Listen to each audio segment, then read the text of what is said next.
നമസ്കാരം.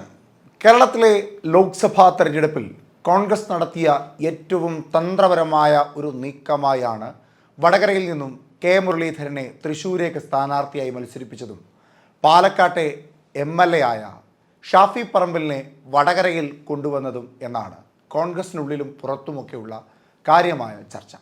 എന്നാൽ ഇപ്പോൾ പല സർവേകളും പുറത്തു വരുമ്പോൾ BJPക്ക് കേരളത്തിൽ 2 സീറ്റുകളിൽ വിജയിക്കുവാൻ സാധിക്കും. അതിൽ ഒന്ന് തലസ്ഥാന നഗരിയായ തിരുവനന്തപുരവും മറ്റൊന്ന് തൃശ്ശൂരുമാണ് എന്നാണ് പുറത്തു വരുന്ന വാർത്ത.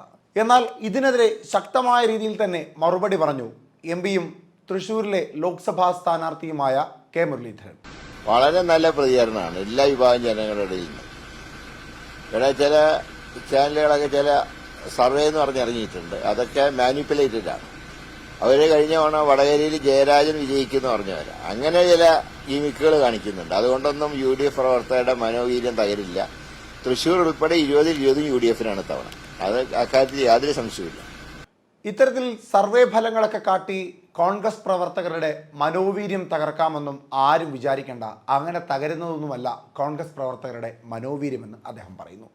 ഒപ്പം വടകരയിലേത് ഒരു ഉദാഹരണമായി കാട്ടുന്നുമുണ്ട് കെ മുരളീധരൻ. 2019 വടകര ലോക്സഭാ മണ്ഡലത്തിൽ ജയരാജൻ വിജയിക്കുമെന്നായിരുന്നു സർവേ ഫലങ്ങൾ. എന്നാൽ വിജയിച്ചത് താനായിരുന്നുവെന്ന് ഓർമ്മപ്പെടുത്തുന്നു കെ മുരളീധരൻ.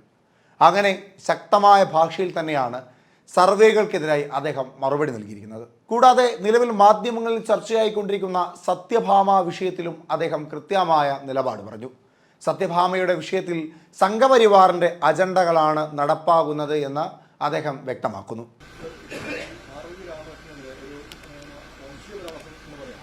ഞാൻ അത്ഭുതപ്പെട്ടു പോയി. കേരളത്തിൽ ഇങ്ങനത്തെ മനസ്സിലുള്ളവരുണ്ടോ? സത്യഭാമയെ പോലുള്ള ഒരു കലാകാരിയുടെ മനസ്സ് ഇത്ര വികൃതമാണ് എന്ന് ഇപ്പോഴാണ് അറിയുന്നത്.